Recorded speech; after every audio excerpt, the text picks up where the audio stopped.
Assalamualaikum warahmatullahi wabarakatuh dan selamat sejahtera kepada anak-anak pelajar sekalian.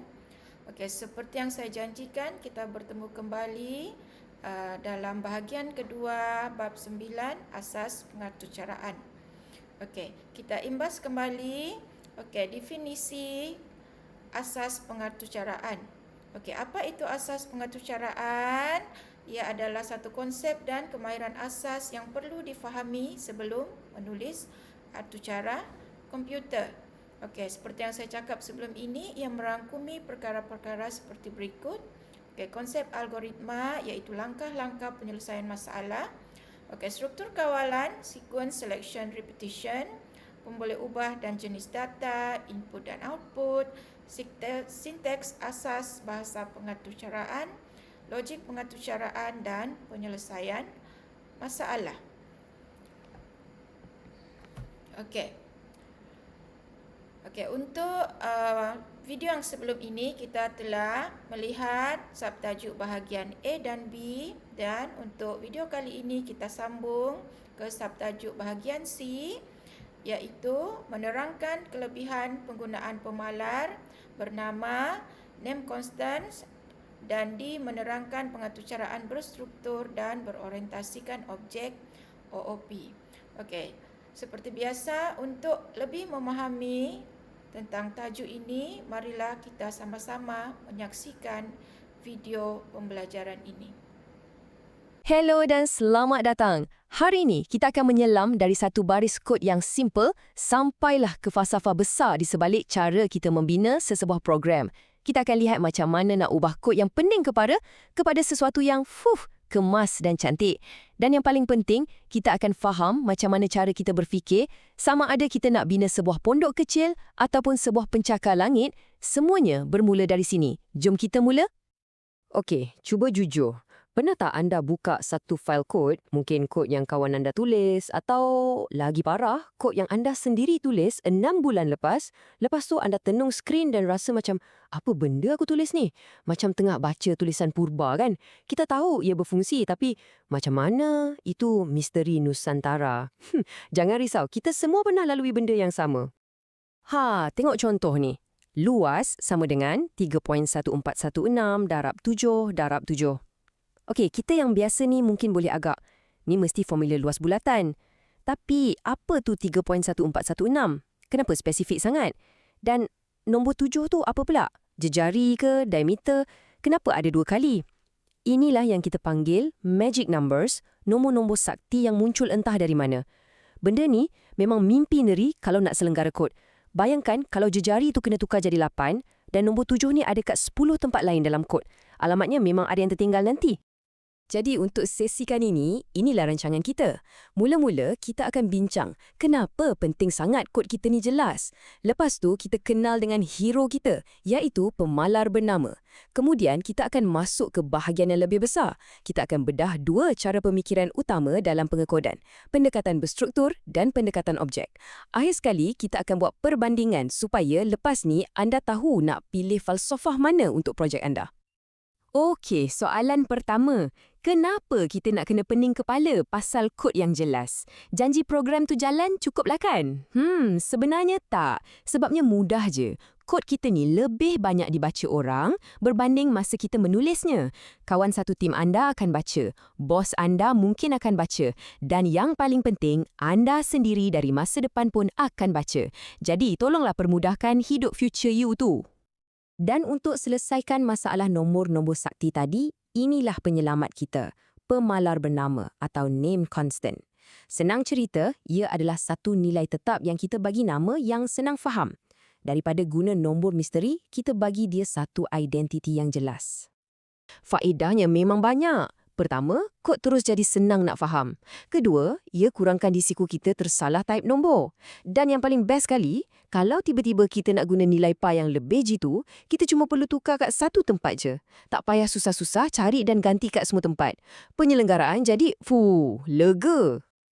Jom kita tengok contoh kod sebenar. Dekat sini, kita letak siap-siap ke atas, pi sama dengan 3.1416 dan max score sama dengan 100. Sekarang, tengok balik baris pengiraan luas tu. Luas sama dengan PI darab jari-jari darab jari-jari. Terus faham kan? Tak payah teka-teka dah. Kita tahu dengan jelas kita tengah guna nilai PI. Bila kita jalankan kod ni, output dia mestilah betul. Tapi, poin penting kat sini bukanlah apa hasilnya, tapi macam mana kita sampai ke hasil tu. Menulis kod yang kemas dan bersih ni sebenarnya satu pelaburan jangka masa panjang untuk pasukan anda dan yang paling penting untuk diri anda sendiri. Okey, jadi kita dah selesaikan masalah kecil magic numbers dengan pemalar bernama. Satu perubahan kecil tapi impaknya besar. Sekarang, jom kita zoom out sikit. Kita akan guna idea penyusunan ni dan tengok pada skala yang jauh lebih besar, iaitu falsafah di sebalik cara kita membina keseluruhan program. Secara kasarnya, ada dua mazhab utama dalam dunia pengikodan. Yang pertama, pengatur caraan berstruktur. Fikirkan ni macam kita ikut satu resepi, langkah demi langkah. Yang kedua pula, pengatur caraan berorientasikan objek atau OOP. Yang ni pula kita fikirkan program kita macam satu dunia yang penuh dengan benda-benda atau objek yang berinteraksi antara satu sama lain. Baik, jom kita bedah yang pertama dulu, pendekatan berstruktur. Anggap je ini pendekatan ikut aliran. Dalam dunia berstruktur ni, kita akan pecahkan masalah besar kepada tugasan-tugasan kecil yang kita panggil fungsi. Fokus utama kita adalah pada aliran. Buat A dulu, lepas tu semak syarat, kalau betul buat B, kemudian ulang C 5 kali. Semuanya ikut turutan yang sangat logik dan jelas. Sebab itulah ia sangat sesuai untuk program yang kecil atau sederhana. Okey, macam dalam contoh ni, kita cipta satu fungsi, nama dia luas segitiga. Ia macam sebuah mesin kecil yang ada satu je kerja. Kita bagi dia input, iaitu alas dan tinggi, dia proses dan dia pulangkan output, iaitu luas. Perasan tak? Data, alas dan tinggi dan tindakan fungsi itu sendiri wujud secara berasingan. Ini poin penting, ingat ya? Dan bila kita panggil fungsi itu, hasilnya ialah 25 perpuluhan sifar. Tepat, ringkas dan berfungsi. Okey, ingat nombor ni sebab sekejap lagi kita akan jumpa dia balik.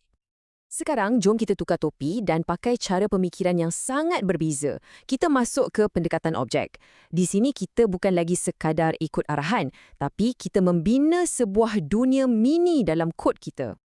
Inilah majisnya OOP. Daripada biarkan data dan fungsi terpisah, kita bungkus kedua-duanya sekali dalam satu kapsul yang kita panggil objek. Bayangkan macam telefon pintar anda. Ia ada data, senarai kontak, gambar dan ia ada fungsi, buat panggilan, ambil gambar, semua dalam satu package. Konsep bungkus atau encapsulation inilah yang membolehkan kita cipta komponen-komponen canggih yang boleh diguna semula sebiji macam blok Lego. Okey, jom tengok macam mana kita selesaikan masalah yang sama guna OOP. Daripada kita buat fungsi, kita cipta satu acuan atau kelas bernama segitiga. Bila kita cipta seg1, kita sebenarnya sedang hasilkan sebuah objek segitiga yang betul-betul wujud dalam program kita. Dan objek ni, dia tahu berapa nilai alas dan tinggi dia. Dan dia juga tahu macam mana nak kira luas dia sendiri. Nampak tak? Data dan tindakan kini disatukan. Dan bila kita suruh objek tu kira luasnya, hasilnya, jeng, 25.0. Sama je macam tadi. Inilah poin paling penting yang anda kena faham hari ni. Dua-dua cara ni bawa kita ke destinasi yang sama. Jadi, isunya bukan pasal jawapan akhir, tapi tentang cara kita susun atur, seni bina dan bagaimana kita menstruktur pemikiran kita untuk selesaikan masalah tu. Jadi, kesimpulannya macam ni. Pilihan antara berstruktur dan OOP ni lebih kepada pilihan seni bina. Adakah anda tengah bina sebuah pondok kecil yang mana satu set arahan ringkas pun dah cukup, ataupun anda sedang membina sebuah bangunan pencakar langit yang perlukan komponen-komponen pasang siap yang boleh diurus secara berasingan dan lebih sistematik? Jadi, sebagai seorang arkitek perisian, bila masanya nak guna pelan yang satu ni dan bila pula nak guna pelan yang lagi satu? Jom kita letakkan kedua-duanya sebelah menyebelah untuk perbandingan terakhir. Kalau kita tengok jadual ni, perbezaannya sangat jelas. Pendekatan berstruktur fokus pada tindakan, iaitu fungsi. Manakala OOP pula fokus pada benda, iaitu objek. Kunci utama OOP adalah encapsulation atau pembungkusan data yang membolehkan kod kita diguna semula dengan lebih efisien. Jadi, penentunya macam ni. Kalau anda buat skrip ringkas atau projek kecil, pendekatan berstruktur selalunya lebih cepat dan mudah. Tapi, bila anda nak bina sistem yang besar dan kompleks, OOP akan bagi struktur dan scalability yang anda perlukan supaya kod anda tak jadi serabut dan runtuh di kemudian hari. Jadi kita kembali kepada anda sebagai seorang pengatur cara, sebagai seorang arkitek perisian. Sebenarnya tak ada satu jawapan yang betul untuk semua situasi. Semuanya bergantung pada skala dan kerumitan benda yang anda nak bina. Jadi soalannya untuk anda, untuk projek anda yang seterusnya, adakah anda akan menjadi arkitek yang melukis plan aliran langkah demi langkah atau anda akan jadi arkitek yang mereka bentuk komponen-komponen pintar yang boleh berinteraksi sendiri? Pilihan di tangan anda. Okey anak-anak, diharapkan semua pelajar telah selesai melihat video tadi.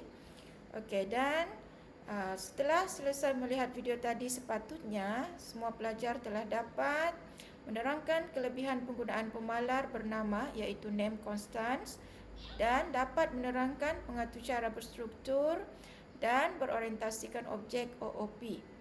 Okey, jadi dengan selesainya video ini, maka selesailah pembelajaran kita untuk bab 9 iaitu bab asas pengaturcaraan.